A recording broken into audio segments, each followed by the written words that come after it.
Hey everyone, it's Scott here down at Hyams Beach on the south coast of New South Wales. And welcome back to our channel. This is where we deep dive into property investment and wealth creation so that you can make the right moves in your life to get to financial freedom a lot faster. Now there are 4 wars that are happening in property, and this is going to shape the property environment over the next 3 to 5 years. Now the property war number 1 is Sydney and Melbourne property investors versus first home buyers in other states. This war on the auction floors and real estate listings is making the dream of home ownership very challenging for first home buyers in states that are not New South Wales and not Victoria, because the property prices are a lot lower in places like WA, Queensland, Adelaide and so on. Cashed up Sydney and Melbourne investors that have a lot of equity because of the huge amount of growth which has happened there, they're going into the other states. They're looking for investment properties on high yielding properties with good cash flow that have a huge growth potential. They know that if Sydney and Melbourne have grown, that these other areas, they know that these other cities and these other areas are going to follow and also grow. They've seen that happen now over 2 and 3 property cycles. So while locals are holding back, wondering what's going on, the really savvy Sydney and Melbourne property investors are coming to these areas. They've got capital. The banks like them. The banks are loaning them money and they are outbidding the locals. And the locals are slow because the locals don't see the vision like the Sydney and Melbourne people do. So this is a war which is going on. First home buyers in the other states are actually losing that war right now. Now, property war number 2 is the federal and state governments versus local councils. Now, local councils have the majority of the power of rezoning land. They can approve whether townhouses get built, apartments get built, 3 levels, 8 levels, or above. Now, what's actually happening is that state governments and federal want more housing supply to be able to bring prices down. What ultimately is driving prices up? There are too many buyers, not enough supply. The way to get more supply is to have zoning changes so that we can build more property. It's one of the keys, not all of the keys. We need capital. We need people to bring the money to do it. We need skilled labor to do it and materials, but we need to have the zoning to be able to do it. Now, there is a thing called NIMBYism, which means not in my backyard, and local councils have been against development in their areas. So there's going to be a war between federal government, state government, and local councils. Ultimately, federal and state governments will win, but it will take some time. Once they do win this war, we're going to see more approvals come through for more development in these areas. Property war number 3. Now, this is the Labor Party and the Green Party who form government right now, who want to attack property investors. They want to get rid of negative gearing. They want to get rid of any tax concessions on capital gains. Now, we do know that in 2019, the Labor government lost the election to the Liberals on trying to remove negative gearing. So it will be very tough for it to happen. If it does happen, it won't really affect investors all that much because all investors will do is increase rents to cover those additional expenses. That ultimately will only make rent higher for the very people that Labor and the Greens want to help. Property war number 4, renters versus limited supply, renters versus each other. Now, what's going to happen in the next 3 to 5 years? Rental properties are going to be even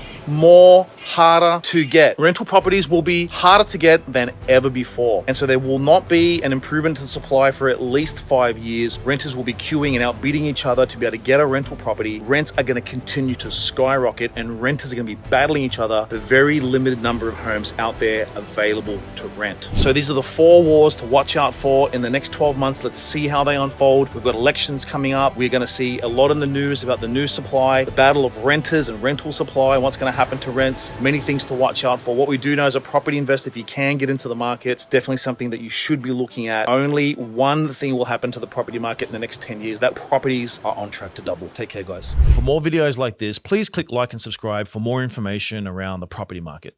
Thank you.